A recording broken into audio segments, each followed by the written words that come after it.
ఇండియాలోనే #1 varicose veins hospital Avis vascular centre. నమస్తే రమగారు. నమస్తే జయ. రమగారు, మనము విక్రమార్కుడిది కొత్త సిరీస్ మాట్లాడుకుంటున్నాం. భోజుడికి ఒక సింహాసనం దొరికింది. ఆ సింహాసనం మీద ఉన్న ఒక్కొక్క ప్రతిమ మాట్లాడుతోందన్నారు. మొదటి ప్రతిమ ఏం చెప్పింది, ఈయన ఏం అడిగారు? విక్రమార్కుడు ఎవరు, ఎక్కడి నుంచి వచ్చాడు, ఏమిటి ఆయన సంగతి అని అడిగితే అప్పుడు వినోద రంజిత ప్రతిమ మొట్టమొదటి కథ చెప్పింది. తన పేరు వినోద రంజితం. వినోద రంజిత ప్రతిమ అని చెప్తారు. మొదటి సాలభంజిక చెప్పిన కథ అన్నమాట. పూర్వం నందిపురం అనే ఒక పట్టణంలో చంద్రవర్ణుడు అని ఒక బ్రాహ్మణ యువకుడు ఉండేవాడు. అతను ఎంతో శాస్త్రాలు చదువుకున్నాడు. యువకుడే, చిన్నప్పటి నుంచి చదువు మీద ఆసక్తి, ఎన్ని రకాలో చదివాడు. క్రమంగా ఏమైంది, అతనికి తృప్తి లేదు. ఇంకా ఏదో చదువుకోవాలి, ఇంకా తెలుసుకోవాలి, విజ్ఞానాన్ని పెంచుకోవాలని ఒక కోరిక. ఆయన ఊళ్ళో ఉన్నటువంటి గురువులంతా అయిపోయింది నాయన నీ చదువు, ప్రతి పరీక్షలోనూ ఈ అబ్బాయి మొత్తం 100 మార్కులు వచ్చాయి. ఇలాగ అయ్యేసరికి ఈ చంద్రవర్ణుడు ఇంకొక గురువు కోసం అన్వేషిస్తూ ప్రయాణం ప్రారంభించాడు. మధ్య మధ్యలో రకరకాల ఊళ్ళు నగరాలు దాటుకుంటూ ఉండేవాడు. ప్రతి చోట తన విద్యను పరీక్షించుకునేవాడు. తనకి ఇంకా చెప్పగలిగే వాళ్ళు అతనికి దొరకల. ఈ ప్రయాణ మధ్యలో అతను వింధ్యాటవిలోకి ప్రవేశించాడు, వింధ్యారణ్యంలో. ఈ వింధ్యారణ్యంలోకి పెద్ద చెరువు ఉందట లోపల. ఈ చెరువులో మంచినీళ్ళు తాగి ఆ కింద ఒక చెరువు పక్కన ఒక చెట్టు ఉంటే ఆ చెట్టు కింద అలా పడుకుని ఉన్నాడు. ఒక రకమైన దిగులు పుట్టిందనమాట. ఏమిటి, ఎంత ప్రయత్నం చేసినా నాకు వచ్చిందిగా ఉంది, పెరగటం లేదు నా విద్య. ఇలా దిగులు పడుతున్నాడు. ఈ ప్రయాణాల్లో కొంచెం అలసిపోయాడు. ఆ చెట్టు కింద పడుకొని నిద్రపోయాడు. అయితే ఆ చెట్టు మీద ఒక బ్రహ్మరాక్షసుడు ఎంతో కాలంగా ఉన్నాడు. సాధారణంగా ఈ బ్రహ్మరాక్షసుల గురించి ఒక మాట చెప్పాలి. వీళ్ళు సాధారణంగా బ్రాహ్మణులకే బ్రహ్మరాక్షసు వస్తుంది ఆ గుణం. విద్యావంతులైన బ్రాహ్మణులు తమ చదువుని ఇతరులకు చెప్పకపోయినా, విద్యని పంచకపోయినా, తాము చేయవలసిన క్రియాకలాపాలు సరిగ్గా చేయకపోయినా, ఏదైనా చేయకూడని పాపాలు గనక చేస్తే వాళ్ళకి బ్రహ్మరాక్షసత్వం వస్తుంది. ఓహో. ఈ పైన ఉన్న బ్రహ్మరాక్షసుడు ఎవరు, పూర్వకాలంలో ఒక గురువుగా ఉన్నవాడు. ఆయన ఎవరికి విద్య నేర్పకపోవటం, అంటే పూర్ణ విద్య ఎవరికి ఇవ్వకపోవటం వల్ల దాచుకోకూడదు విద్య. అదేలేండి, అసలు గురువు అసలు దాచకూడదు. ఈ దాచుకోవటం వల్ల ఆయన బ్రహ్మరాక్షసుడు అయ్యాడు. ఆయనకి తెలుసు తన సమస్య. ఆయన ఏం చేసేవాడు, ఎవరో ఒకళ్ళు నా దగ్గర చదువుకునేందుకు ఒకడు ఇక్కడికి వస్తాడని నమ్మి ఆ చెట్టు మీద కాపురం ఉండేవాడు. కిందకి దిగి ఈ చెరువులో స్నానం చేసి ఆయన అనుష్ఠానం అది చేసేసుకుని చెట్టు మీద కూర్చొని తపస్సు చేసుకునేవాడు. ఆయన దిగొచ్చాడు కిందకి. సాయంకాల సంధ్యావందనం చేసుకున్నాడు. చూస్తే ఈ కింద మనిషి కనపడ్డాడు. వీడేడో మొహం బాగుంది, బ్రాహ్మణ వర్చస్సు కనపడుతోందని ఆ పక్కనే కూర్చుని ఉన్నాడు విషయం కనుక్కోవడానికి. పీక్కు తినే ఉద్దేశంలో లేడు. ఇక కాసేపటికి ఎప్పటికో ఈ చంద్రవర్ణుడు లేచి పక్కన చూస్తే ఈ బ్రహ్మరాక్షస స్వరూపంలో ఉన్న ఆయన్ని చూశాడు. చూసి కొంచెం బెదిరాడు. కానీ ఆయన అడిగాడు, ఎవరినైనా నువ్వు ఇక్కడికి ఈ సమయంలో ఎందుకున్నావు, ఇది నిర్మానుష్యమైన అడవి, ఏమిటి నీ సంగతి అంటే ఇతను మెల్లిగా చెప్పాడు, నేను రకరకాల విద్యలు నేర్చుకున్నానండి, శాస్త్రాలు చదువుకున్నాను, వేదాధ్యయనం చేశా, నాకు ఇంకా విశేషంగా చదువుకోవాలని ఉంది అనేసరికి ఆయన సంతోషించాడు బ్రహ్మరాక్షసుడు. అబ్బా చాలా మంచి పని చేసావు నాయన, ఓ పని చేస్తా, నేను ఈ చెట్టు మీదే ఉంటా, నువ్వు చెట్టు కింద ఉండు, నిద్రాహారాలు మానేయి, ఈ 6 నెలల పాటు నాకు వచ్చిన మొత్తం విద్యని నీకు బోధిస్తా, నేను పైన కూర్చుంటా, నువ్వు కింద కూర్చో, ఓకే, మొత్తం నా విద్య అంతా ఈ రావి చెట్టు, అది రావి ఆకుల మీద వేసి కిందకి వేస్తాను, రాస్తాను వేస్తాను, నువ్వు చదువుకో, 6 నెలల తర్వాత నీ విద్య పూర్తవుతుందని చెప్పు. ఈ చంద్రవర్ణుడికి అదే కావాలి, ఎవరో ఒకళ్ళు పూర్ణ విద్య ఇచ్చేవాళ్ళు కావాలి. ఇక 6 నెలలు ఇతనికి ఆకలి దప్పులు లేకుండా వరం ఇచ్చాడు బ్రహ్మరాక్షసుడు. ఈయన చెట్టు కిందే కూర్చుని ఉన్నాడు, రాక్షసుడు పైనే ఉన్నాడు. ఆయన 6 నెలల పాటు ఎన్నో శాస్త్రార్థాలు, ఎన్ని రకాల విషయాలు బోధించాడు. 6 నెలలకి పెద్ద ఆకుల గుట్ట, ఎండిపోయిన ఆకుల గుట్ట ఒకటి తయారైంది. 6 నెలలు పూర్తవగానే బ్రహ్మరాక్షసుడు కిందకి దిగొచ్చాడు.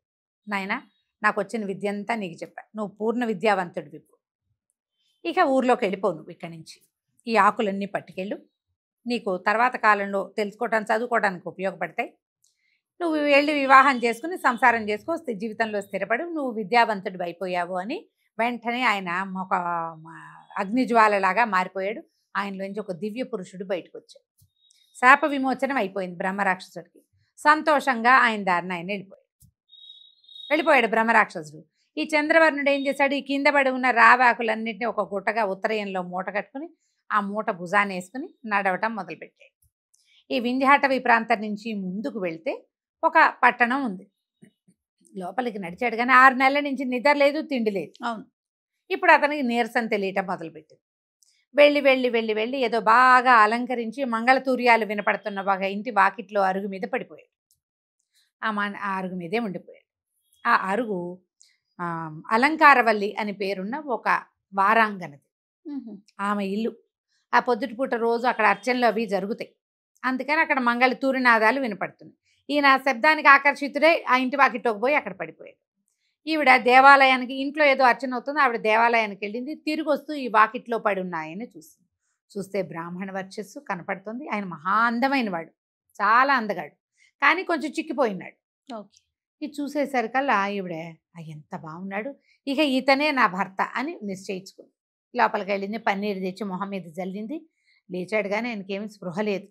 భయం వేసింది, ప్రాణాలతో ఉన్నాడా లేదా అనిపించింది. మామూలుగా నీళ్లు చల్లితే ఉలిక్కి పడాలి, ఉలుకు లేదేం లేదు. ఈవిడ ఒక వైద్యుడిని పిలిపించింది.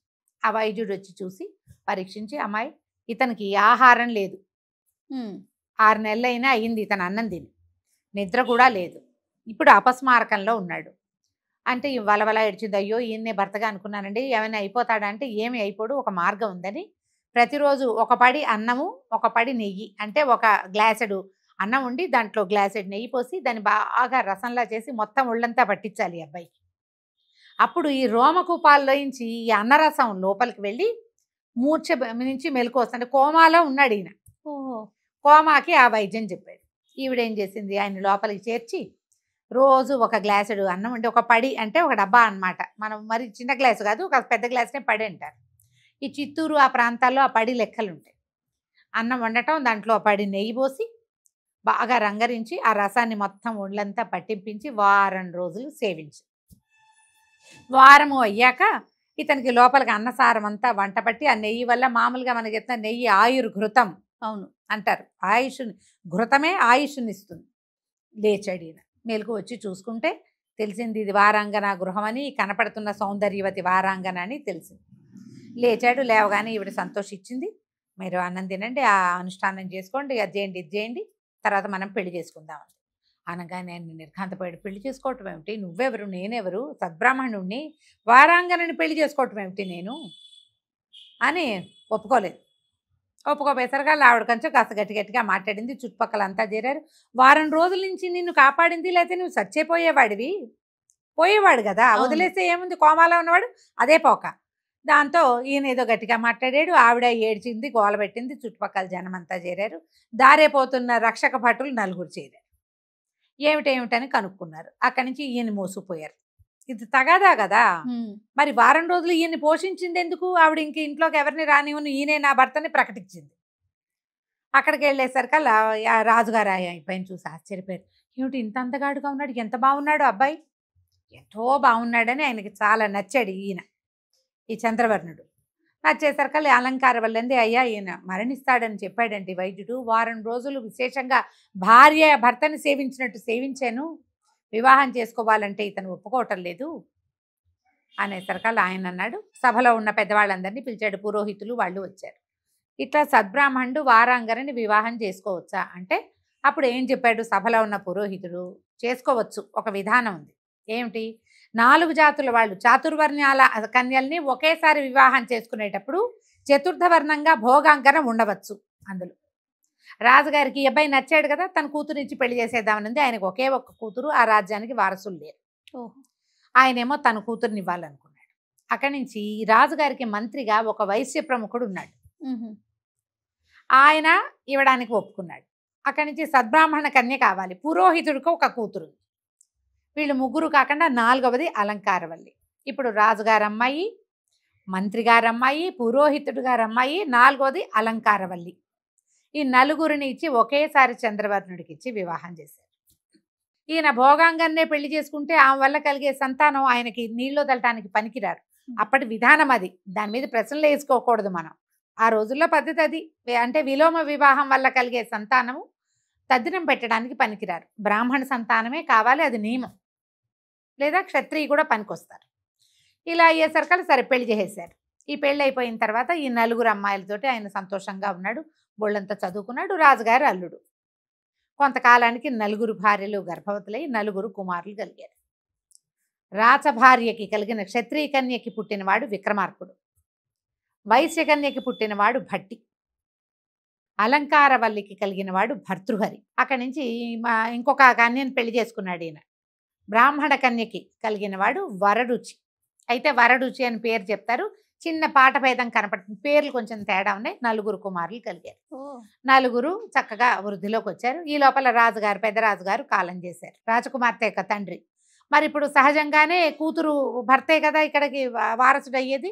అల్లుడు గారుగా చంద్రవర్ణుడు ఆ రాజ్యానికి రాజయ్యాడు. ఇప్పుడు 4 కుమారులు ఈయనకి వారసులు. ఆయన కూడా పెద్ద వయసు వచ్చేసింది. చంద్రవర్ణుడు కూడా కుమారులకి విశేషంగా విద్య నేర్పించారు. విక్రమార్కుడు రాజకుమారుడు అవటం వల్ల సహజంగా క్షత్రియ కన్యకి పుట్టినవాడుగా ఆయన మంచి పరాక్రమం కలిగిన వాడుగాను, భట్టి చాలా తెలివిగలవాడుగాను, వరరుచి శాస్త్ర పారంగతుడుగాను, భర్తృహరి సర్వ విద్యా పారంగతుడుగాను, కవిగాను కనపడేవారు. వీళ్ళందరి దగ్గర నుంచి నేర్చుకున్నాడు. ఎక్కువ విద్యలు వచ్చిన వాడు కదా, అన్నీ తెలుసు అతను. అయితే ఏమైంది, ఈ రాజుగారికి మరణాసన్నత వచ్చింది. చంద్రవర్ణుడు మరణాసన్నుడు అయ్యేసరికల్లా కుమారులు 4 నిలబడ్డారు. ఆయన భర్తృహరిని చూసి కళ్ళనీళ్ళు పెట్టుకుంటున్నాడు. పెట్టుకునేసరికల్లా మిగిలిన కుమారులందరూ ఏమనుకున్నారు, ఓహో నాన్నకి భర్తృహరి అంటే ఇష్టము, ఇతన్ని రాజుగా చేయాలని ఆలోచిస్తున్నాడు అని భావించారు. ఆయన మాట కాదనే ఉద్దేశం వాళ్ళకి లేదు. అయితే భర్తృహరికి తండ్రి ఎందుకు బాధపడుతున్నాడో అర్థమైంది. అయితే ఏం చెప్పాడంటే, మీరు బాధపడకండి, నాకు తెలుసు నాకు కలిగే సంతానం వల్ల మీకు పితృలోకాలు రావు. ఎందుకంటే మా తల్లి భోగాంగన కాబట్టి, ఆమె వంశం సరైంది కాదు కాబట్టి నేను సంతానాన్ని పొందను. వివాహం చేసుకున్నా నా వల్ల మీకు వంశం నిలబడదు, మిగిలిన వాళ్ళతోటి మీరు ఆ పని చేయిద్దురు కానీ అనేసరికల్లా ఆయన ఏమన్నాడు, నాయన మీరు అంతమందిని నేను 4 ఒకేసారి వివాహం చేసుకున్నా అలంకార వల్లే నా మొదటి భార్య, ఆమె వల్లే అసలు నాకు వివాహం అయింది కాబట్టి అలంకార వల్లి పట్టమహిషి, ఆమె యొక్క కుమారుడే రాజు కాబట్టి భర్తృహరికి రాజ్యాన్ని ఇవ్వండి అంటే మిగిలిన 3 ఒప్పుకున్నారు. ఒకళ్ళు సైన్యాధిపతిగా ఉంటారు, ఇంకొకళ్ళు మంత్రిగా ఉంటారు, ఇంకొకళ్ళు సలహాదారుగా ఉంటారు. అయితే ఈ వరరుచి పేరుతో చెప్పబడేటువంటి బ్రాహ్మణ స్త్రీకి పుట్టిన కుమారుడు మాత్రం నాకు రాజ్యం మీద ఆసక్తి లేదు, వివాహేచ్ఛ లేదు, నేను తపస్సు చేసుకుంటానని అతను అడవులకు వెళ్ళిపోయాడు. భర్తృహరి రాజుగా ఉంటే భట్టి మంత్రిగాను, విక్రమార్కుడేమో సైన్యాధిపతిగాను నడిచారు. కొద్ది రోజులు గడిచింది. భర్తృహరి చాలా విశేషంగా బోళంతమంది పెళ్ళిళ్ళు చేసుకున్నాడు. ఆయన సంతానం అయితే లేదు. ఒకనాడు ఏమైంది, ఒక యోగి ఒక ఆయన వచ్చాడు.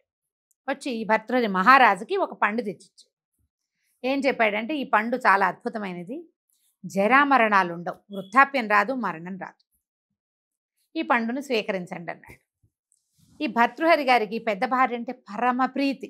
భార్య దగ్గరికి వెళ్ళి ఆ పండుని ఆవిడకి ఇచ్చాడు. దీంతో జరామరణాలు రావట, నాకు నువ్వంటే పరమప్రీతి కాబట్టి నేను నీకు తెచ్చిచ్చాను, నువ్వు స్వీకరించు దీన్ని అని. పరమప్రీతే పెద్ద భార్య అంటే. కానీ పెద్ద భార్యకి ప్రీతికరమైన వాడు ఇంకొకడు ఉన్నాడు. ఆవిడేం చేసింది, ఆ పండుని తనకి చిన్నప్పటి నుంచి తనతో స్నేహంగా ఉండి రాజుగారి లేనప్పుడు తనతో కలిసి ఉండేవాడు ఒకడికి ఆ పండుని అప్పచెప్పింది. వాడు ఒక అశ్వచోదకుడు, అంటే గుర్రాలు దోలేవాడు. రాజుగారి భార్యది ఎంత బ్యాడ్ చాయిస్ చూడు. అయితే వాడికి ఇచ్చింది, నీకు జరామరణాలు ఉండవు, నువ్వు ఎప్పుడు యవ్వనంగా ఉంటావు, నేను నీతో సంతోషంగా ఉంటాను, ఈ పండు తీసుకోమని. ఆ పండు మహత్యం ఎవరికి తెలుస్తుంది, వాడికి ఏం తెలుసు, ఏదో మంచి పండని వాడు ఏం చేశాడు, ఆ పండుని తీసుకుపోయి, వాడికి ఇంకొక ప్రేయస్ ఉంది, రాణిగారు అప్పుడప్పుడు పలకరిస్తాడు, వాడికి సహజ ప్రేయస్ ఒకటి ఉంది, అదొక దాసి. ఆ దాసి ఏం చేస్తుంది, పళ్ళు అమ్ముతుంది, కూరలు అమ్ముతుంది రోడ్ల మీద, దానికి అప్పచెప్పాడు ఆ పండు. కాలంగాని కాలంలో కనపడిన మామిడి పండు చూసి అది ఇంటికెళ్ళి తన భర్త పిల్లలతోటి తినచ్చని ఆ పండుని బుట్టలో పెట్టుకుని కూరలు అమ్మబోయి కూరలన్నీ అమ్ముకున్నాక బుట్టతో సహా ఇంటికి వెళ్తారు. ఈ భర్తృహరి గారు రాత్రి సాయంకాలం వేళ ఈ మన సౌధోపరి భాగంలోకి పైకెక్కి పచారులు చేస్తున్నాడు. కింద పైనుంచి చూస్తుంటే ఆయనకి పచ్చటిదేదో ఆయన దృష్టిని ఆకర్షించింది. తీరా చూస్తే అదొక మామిడి పండని, కాలంగాని కాలంలో మామిడి పండు ఎక్కడిది అని ఆశ్చర్యపోయి ఆయన గుర్తొచ్చింది, మన దగ్గరికి ఒక పండు వచ్చింది, కాలంగాని కాలంలో మామిడి పండే విశేషం.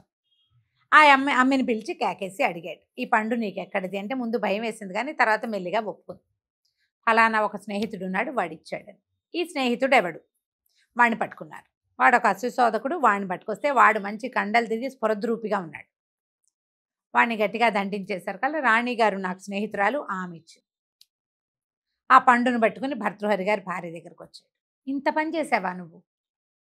నేను ఒక మహారాజును అయ్యుండి ఇంత విశేషమైన ప్రజ్ఞ కలిగిన తమ్ముళ్లతోటి సేవించబడే రాజ్యానికి ప్రధానమైన వాడిని నువ్వు ప్రధానురాలివి, ఈ పని చేసావే. నాకు స్త్రీ వ్యామోహం, సంతాన వ్యామోహం ఉండదని మా తండ్రికి మాటిచ్చాను. నేను స్త్రీ వ్యామోహం కూడా ఉండకూడదని భగవంతుడు నాకు తెలియజేశాడు. నీ దారిని నువ్వు వెళ్ళిపో అని చెప్పి తన మొత్తం భార్యలందరినీ విముక్తులు చేసేశాడు. నాతోటి ఇంకా మీకు సంబంధం లేదు, మీ దారిని మీరు వెళ్ళండి అని. ఆ పండు తను భుజించి అడవికి తపస్సు చేసుకోవడానికి వెళ్ళిపోయాడు. భర్తృహరి పరమాద్భుతమైన శతకం రాశాడు. 100 శ్లోకాలు ఆయన రాసినవి సంస్కృతంలో. భర్తృహరి శతకం ఎంత అద్భుతమైనవంటే మన యోగి వేమన పద్యాలు ఎలాంటి ఆణిముత్యాలు, భర్తృహరి రాసినటువంటి సుభాషితాలు, శతకం సుభాషితాలు ఆణిముత్యాలు. ఆయన జీవితానుభవం అంతా దాంట్లో కనపడుతుంది. ఆయన అడవికి వెళ్ళిపోతూ తమ్ముడైన విక్రమార్కుడికి క్షత్రియ కుమారుడైన ఆయనకి రాజ్యాన్ని అప్పచెప్పాడు. మీ ఇద్దరు తండ్రి గారు సమర్పించిన రాజ్యాన్ని జాగ్రత్తగా చూసుకోండి, ఇంకా నన్ను ఆశించద్దు, నేను రాను. ఆయన వెళ్ళిపోయాడు. వెళ్ళి ఏవో గుహలలో ఉండి ఎంతకాలమో తపస్సు చేసుకుని ఆయనకి జరా మరణం లేదు ఆ పండు వల్ల. అలాగే ఉండి ఎన్నో సుభాషితాలు ప్రపంచానికి అందించాడు. తర్వాత రాజు అయిన వాడు విక్రమార్కుడు. ఈ విక్రమార్కుడు భట్టి ఇద్దరు చాలా విశేషమైన ప్రజ్ఞతోటి రాజ్యం చేసుకున్నారు, ముందుకు తీసుకెళ్లారు. అయితే ఈయన చాలా ప్రజ్ఞావంతుడు. అసలు ఈగ కత్తి యుద్ధంలో ఆరితేరిన వాడు ఎవరు? విక్రమార్కుడు. అయితే అతనికి ఏమనిపించిందంటే, మనం ఇంత ప్రజ్ఞావంతులమై ఇంత చిన్న రాజ్యం ఏమిటి, రాజ్యాన్ని విస్తరిద్దాం. లెక్క ప్రకారం మనం 4 అన్నదమ్మలుంటే నలుగురికి సరిపడా దీనికి 4 ఇంతలు ఉండద్దా? పెద్దవాళ్ళు ఇద్దరు వెళ్ళిపోయారు అనుకో, ఆఖరివాడు మధ్యలో వాడు వెళ్ళిపోయారు, నువ్వు నేను మిగిలేము. మనకైనా ఈ చిన్న రాజ్యం ఏమిటి మన ప్రజ్ఞకి అని చెప్పి రాజ్య విస్తరణ మొదలుపెట్టారు. రాజ్యాన్ని చాలా విస్తరించారు. చుట్టుపక్కల ఎందరో రాజులు వీళ్ళకి పాదాక్రాంతం అయ్యారు. అయిన తర్వాత విక్రమార్కుడికి ఏమనిపించిందంటే, మనం ఒక రాజధాని కట్టుకుందాం, మన రాజ్యాన్ని అక్కడికి మారుద్దాం, అనువైన ప్రదేశాన్ని వెతకమని భట్టికి చెప్పారు.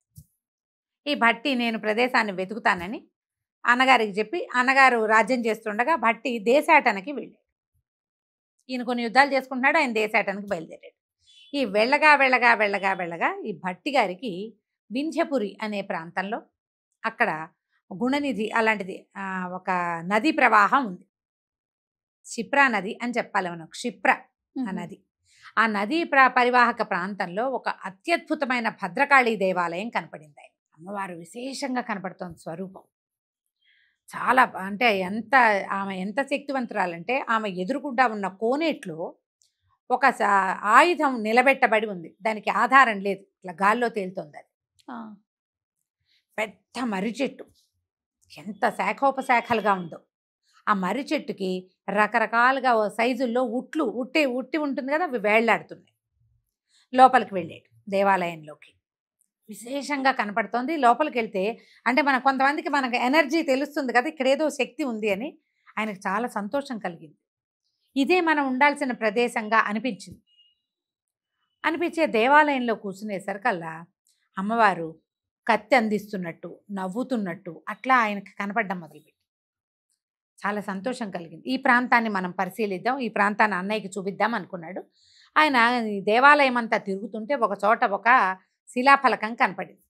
దాని మీద ఒక ప్రకటన రాయబడి, ఎవరైతే బ్రాహ్మణ క్షత్రియ వైశ్య శూద్ర 4 జాతుల్లో వాడు ఎవరైనా సరే, మహాసాహసికుడు ఎవడైనా ఈ దేవికి ఎదురుగుండా ఉన్న చెట్టు మీద ఉన్న 7 ఉట్లని ఒకేసారి ఒక్క కత్తివేటుతోటి తెగ్గొట్టి శూలాయుధం మీదకి తల్లకిందులుగా గనక దూకగలిగితే వాడికి దేవి ప్రత్యక్షమవుతుంది, కోరిన కోరిక తీరుస్తుంది.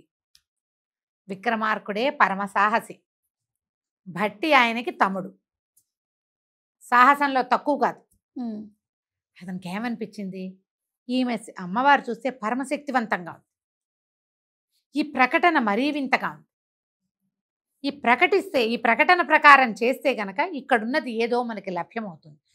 ప్రకటన కింద రాయబడింది, అమ్మవారి ఎదురుకుండా నవనిధులు పాతిపెట్టబడి ఉన్నాయి. నవనిధులు అంటే సామాన్యం కాదు అని, ఒక నిధి దొరికితేనే గొప్ప, నవనిధులు అంటే సామాన్యమైంది కాదు. ఆ నవనిధులు దొరుకుతాయి ఈ సాహసికి. ఈయన వెంటనే మేఘాల మీద బయలుదేరాడు వెనక్కి. ఈ విక్రమార్కుడి దగ్గరికి వెళ్ళి, నేను ఒక స్థలం చూశాను, అదొక నదీ పరివాహక ప్రాంతము, మన భూభాగంలోకి కాదు, కానీ అక్కడ ప్రజలు ఆసక్తికరంగానే ఉన్నారంటే ఎవరైనా రాజు వస్తే ఆ పరిపాలనా యోగ్యంగా ఉన్నది ఆ ప్రదేశం. జనం తక్కువ ఉన్నారు, కానీ అదేదో దివ్య దేశంలాగా కనపడుతోంది. ఇక్కడ ఒక భద్రకాళి అమ్మవారి దేవాలయం ఉంది, అమ్మ విశేషంగా ఉంది. అక్కడ ఒక ప్రకటన ఉంది శిలాఫలకం మీద, మనం అది చూద్దాం పదని అన్నయ్యని వెంబడి పెట్టుకుని వచ్చాడు. ఈ విక్రమార్కుడు కూడా ఈ శక్తిని ఫీల్ అయ్యాడు, ఆయన కూడా తెలిసింది.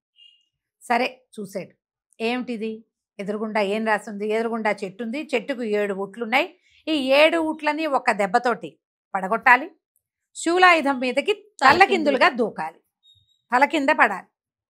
చెట్టెక్కాడు. చెట్టెక్కిన తర్వాత ఆయనకి తెలిసింది ఇవి ఒక వరుసలో లేవు, ఎట్లా ఇలా వలయాకారంగా కట్టబడి ఉన్నాయి ఉట్లు. ఒకే దెబ్బతో 7 ఎలా వెళ్తాయి? ఆ పైన నిలబడి కేకేశాడు, భట్టి ఇక్కడ ఉపాయం తెలియటం లేదు, ఇవి వేరువేరుగా వేళ్లాడి పడుతున్నాయి, వీటిని ఏం చేయాలంటే బట్టి బాగా చూసి ఒక పని చేయి, మొదటి ఉట్టు మీద కాలేసి దాన్ని 2వ ఉట్టికి చుట్టు, దాన్ని విసురు, అది 3వ ఉట్టికి చుట్టుకుంటుంది. ఇప్పుడు మామూలుగా ఏం చేస్తాము, ఒకటి వేళ్లాడుతున్న దాన్ని విసిరేమనుకో, అది 2వ దాని మీదకి వెళ్ళంగానే గుండ్రంగా తిరిగేస్తుంది. అవును, గుండ్రంగా తిరిగి ఇది దాన్ని పట్టుకుంటుంది. 2వ దాన్ని దోస్తే అది 3వ దాన్ని, 3వ దాన్ని దోస్తే అది 4వ దాన్ని పట్టుకుంటుంది. ఈ వలయాలు పూర్తయ్యేసరికల్లా 7 ఒకదానికొకటి చుట్టుకుంటాయి. అప్పుడు ఒక తాటి మీదకి వచ్చినట్లు అవుతుంది, అప్పుడు కొట్టేసేయచ్చు. మళ్ళీ అడిగాడు పైనుంచి, శూలాయుధానికి ఏమీ ఆధారం కనపట్టం లేదంటే అమ్మవారికి ఎదురుగుండా ఉంది అది, అందుకని శూలాయుధం అట్లా నిలబడి ఉంది, దాని కిందేం లేదు, కొస ఉంది. ఇప్పుడు మనం దూకితే ఎక్కడికి దూకాలి, ఆ కొస మీదకి తలకాయ పడుతుంది, అంటే దిగిపోవటమే. సరే సరే, ఈ విక్రమార్కుడు వెనక్కి చూసే లక్షణమే లేదు, ఆయన జన్మలోనే లేదు. ఈ 7 ఉట్లని ఒకదానికొకటి చుట్టేలాగా తోసాడు, ఒకదాని మీదకి ఒకటి తోసేసరికల్లా 7 వెళ్ళి ఒకదాని వెనకాల ఒకటి 7 చుట్టుకున్నాయి. మళ్ళీ వెనక్కి తిరిగిపోతాయి, తిరిగేస్తాయి అవి. ఇప్పుడు మనం గుండ్రంగా తిప్పితే వేళ్లాడేసామనుకో మళ్ళీ రయ్యమని వెనక్కి తిరిగిపోతుంది, రయ్యమని వెనక్కి తిరిగి మళ్ళీ ముందుకు తిరుగుతుంది. మొదటిసారి చుట్టునన్ని చుట్లు చుట్టదు, తక్కువ చుట్టు, కానీ చుట్టడం మాత్రం జరుగుతుంది. ఇవి ముందుకి వెనక్కి కదిలి చుట్టుకునే క్రమంలో ఈయన ఏం చేశాడు, ఒకే ఒక్క వేటుతోటి 7ని కొట్టేశాడు. 7 ఉట్లు రాలి కింద పడ్డాయి. ఈయన జయ భద్రకాళి అని తల్లకిందులుగా శూలం మీదకి దూకేశాడు. దూకేస్తే శూలం మాయమైపోయింది. ఈయన ఎట్లా పడ్డాడు, చేతులతోటి పడ్డాడు కిందకి, చేతులు కింద కాళ్ళు పైకి, ఆ చేతులతో ఇంకా కాళ్ళు కిందకి పెట్టాల, అలాగే చేతులతోటి నడుచుకుంటూ వచ్చాడు అమ్మవారి దగ్గరికి. ఈ విగ్రహంలోంచి పెద్ద వెలుగు వచ్చింది, ఎంత వెలుగో, ఆ వెలుగులోంచి భద్రకాళి అమ్మవారు ప్రత్యక్షం అయ్యేసరికి ఇక ఎంత సంతోషించాడో విక్రమార్కుడు, పరమానందాన్ని పొందాడు. అమ్మవారు కూడా నీ సాహసానికి మెచ్చాను, పరమసాహసికుడివైన రాజువుగా నువ్వు ఎప్పటికీ గెలుపొందుతావు, కొన్ని వేల సంవత్సరాల పాటు నీ పేరుతోటి ఈ కథ నడుస్తూనే ఉంటుంది, నీకేం కావాలో చెప్పాను అంటే నీ నవనిధులు నాకు కావాలి, ఒకటి ఈ మందిరానికి నువ్వు ఎక్కడైతే ఉన్నావో దీనికి 4 పక్కల రాజ్య విస్తరణ చేసే అవకాశాన్ని ఇవ్వు, నాకు రాజ్యాన్ని చేసి పెట్టు అని అడిగాడు. అప్పుడు ఈ ఉజ్జయిని నగరం ప్రారంభమైంది. ఆ రకంగా గడకాళిక పేరుతోటి ఇప్పటికీ కూడా ఆ మందిరం ఉంది. ఓహో, గడకాళి దాని పేరు, ఆ మందిరం పేరే. 4 పక్కలకి ఉజ్జయిని మహానగరం వ్యాప్తి చెందింది. అయితే ఈ ఉజ్జయిని మహానగరంలో ఇప్పుడు ఒక ప్రాంతంలో ఈమె ఉంటే ఈ ప్రాంతం ఇంత ప్రత్యేకంగా ఉండడానికి కారణం ఏమిటి, అక్కడ ఆల్రెడీ శక్తిపీఠం ఉంది, తర్వాత ఈ మన శివక్షేత్రం ఉంది, ఆయన ఏమనాలి మనం, ద్వాదశ జ్యోతిర్లింగాల జ్యోతిర్లింగ స్థాపన జరిగి ఉంది. పరమేశ్వరుడు ఒక చోట ఉన్నాడు, ఆయనకి దగ్గరలోనే అమ్మవారు సిద్ధిదాత్రి స్వరూపంతో వెలిసి ఉన్నది. అక్కడ దాకా ఈ నగరం విస్తరించింది. గడకాళిక నుంచి కాళికా ఆలయం నుంచి 4 పక్కలకి విస్తారంలో ఈ మొత్తం ఈయన ఈ జ్యోతిర్లింగము, తర్వాత అమ్మవారు వెలిసి ఉన్నటువంటి ఆ శక్తి స్వరూపము, శక్తిపీఠము అన్నీ కవర్ అయ్యేలాగా పెద్ద మహానగరం వెలిసింది. ఆ నది క్షిప్రా నది, ఆ నగరమేమో ఉజ్జయినిగా వెలిసింది. ఈ ఉజ్జయిని మహానగరాన్ని తన రాజధానిగా చేసుకుని విక్రమార్కుడు ఇక్కడి నుంచే తను సాధించినటువంటి అన్ని రాజ్యాలని పరిపాలించాడు. ఇది విక్రమార్కుడు యొక్క పుట్టుక. ఆయనకి ఉజ్జయిని ఎలా లభించిందో వినోదరంజితం చెప్పిన కథల్లో మొదటి భాగం. ఇంకా 2వ భాగం ఉంది, అది మళ్ళీ చెప్పుకో. తప్పకుండా రమ్మగారు. ఇన్ని రోజులు విక్రమార్కుడి గురించి ఆయన సాహసాలే విన్నాం తప్ప ఆయన పుట్టుక అదే. తెలుసుకోవటం చాలా ఆనందం అనిపిస్తోంది. చాలా బాగుందండి. నమస్తే. నమస్తే జయ.